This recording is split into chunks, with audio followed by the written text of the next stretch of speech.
Sequence start. 6, 5, 4, 3, 2, 1, 0. All engine running.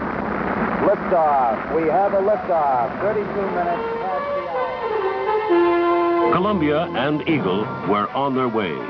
At stake, nearly 10 years of research, development, and fabrication.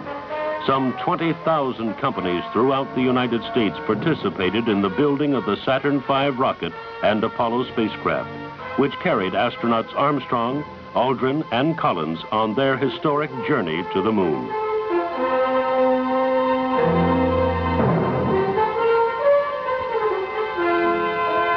Theirs was a journey like no other, for they were the first to set foot on the lunar surface.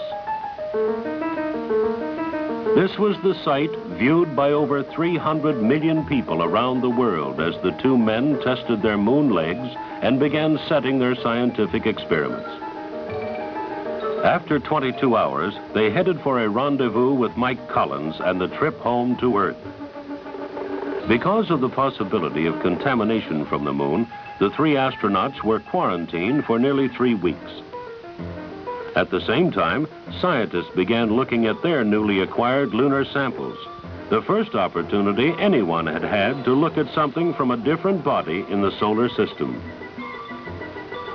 Samples were given to 142 scientists, both here and abroad, for intensive study. Results will be released in January when the group gathers in Houston to go over their findings. Shortly after returning from the moon, the crew of Apollo 11 began another journey that lasted 40 days.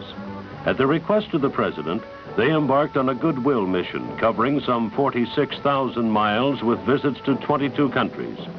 From Mexico City to Brussels, Belgrade to Kinshasa, Bombay to Tokyo. The lunar trio was warmly and enthusiastically received by millions of people, giving them a chance to share their experiences firsthand.